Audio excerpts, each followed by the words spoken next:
इतिहास एक दिना में नहीं बनत, बल्कि इतिहास के लाने लंबी प्रक्रिया होत है। और जो इतिहास कोनो अगर एक इंसान बनावे तो फिर प्रक्रिया या समय और लंबो हो जात और उके संगे धैर्य, जुनून, जिद सब कछु मायने रखत। और यही इतिहास रचने वाले एक व्यक्ति को नाम है भगवान दास रैकबार, जो मध्य प्रदेश के बुंदेलखंड इलाके के सागर के रहने वाले हैं। 83 साल के भगवान दास रैकबार को हाल में पद्मश्री को ऐलान भाव, तो फिर उनके बारे में लोगन को जानने की खूब उत्सुकता है।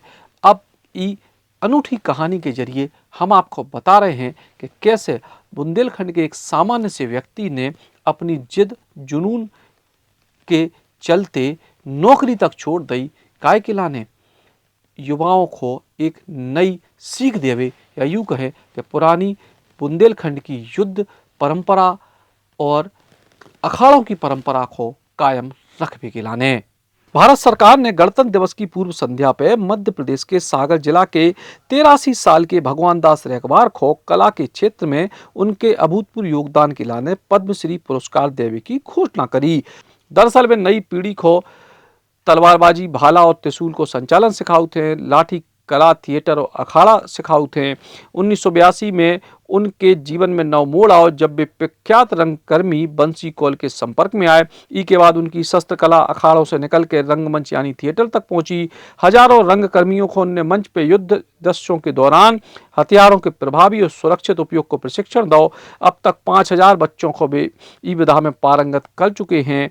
उनके परिवार के लोग भी कला को आगे बढ़ा रहे हैं। 5000 से ज्यादा शिष्यों को शस्त्र कला को निःशुल्क प्रशिक्षण दे के वे चर्चा में आए और अब उनको भारत सरकार ने पद्मश्री से नवाजी है।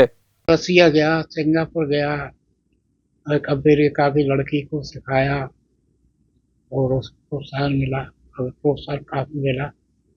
या सावर गांव में मैंने 100 लड़कियों को तैयार किया था एक साथ।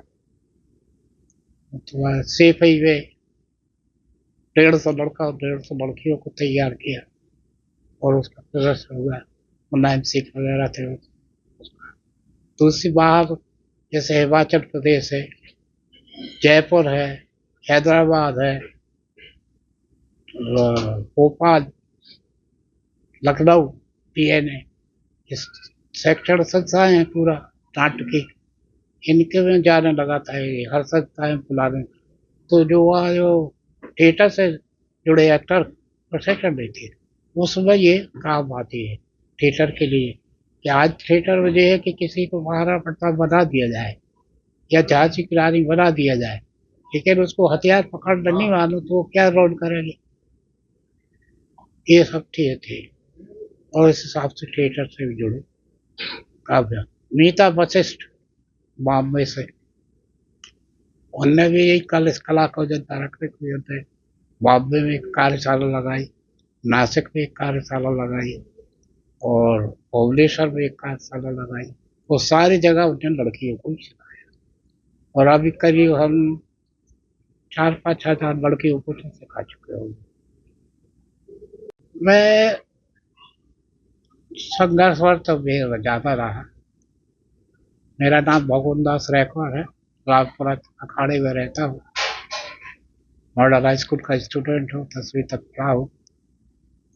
उसके बाद मैंने संघर्ष किया, बहुत सारा छोटे मोटे काम किए, मजदूरी की मैंने, जिद्दी लेवल लगाया, एक चाट की दुकान में काम किया मैंने 15 रुपए महीने से। इस तरह से मैंने संघर्ष किया सब 60 तक। यूनिवर्सिटी खाना ढोया सब 60 से। फिर उसके बाद में थोड़ा सा चेंज हुआ तो मेरे को फिर हमारे क्या है अखाड़े के अंदर ही तो एक खेल होता था हमारे गुरु से, जो दशहरा के टाइम पर जो रामदल निकलता था उसके लिए वो तैयार करते थे बच्चे। तो उनने हमको प्रोत्साहन किया कि तुम भी इस कला को सीखो, ये अच्छी चीज है। और उनको विश्वास था कि ये लड़का जो है हमारी कला को आगे ले जाए। और फिर मैंने पहले तो कुरमुन की, बाद में मैंने शुरू किया और भगवान के पास से ऐसा शुरू किया कि उसका नतीजा आज साफ है। और मैं चाहता यही था कि हमारी जो कला है आज भी मैं ये कहता कि शासन को हमारी जितनी लोक कलाएं हैं उस पर विशेष ध्यान देना चाहिए। ये नकली आइटम जो कई जगह पेश होते हैं उस पर विचार नहीं, जो ट्रेडिशनल काम है उस पर काम करना चाहिए। दादा ऐसे कौन से कार्य रहे कि जिस वजह से मतलब भारत सरकार ने आपको इस पुरस्कार के लिए चुना है? अब ये तो भारत सरकार जानती है ये चीजें कि हमारी जो भारत की सोच है कि हमारी जो लोक कलाएं जितना रहें, तो लोक कलाओं के लिए काम करते सांस्कृतिक विभाग जो खुले हैं इसके लिए है।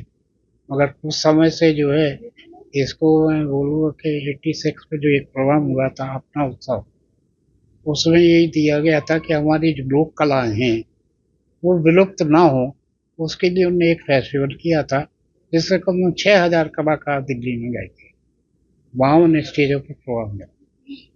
और उसके बाद जो शुरू हुआ तो चलता रहा, लेकिन हमारी सरकार पहले जो है केवल नृत्य पे और गायन पे ही काम करती है या फिल्म वालों के लिए, लेकिन अभी कुछ समय से थोड़ा चेंज हुआ, उनको समझ में आई कि नहीं ये है, तो अब अपना हमारा भी रुख आ गया।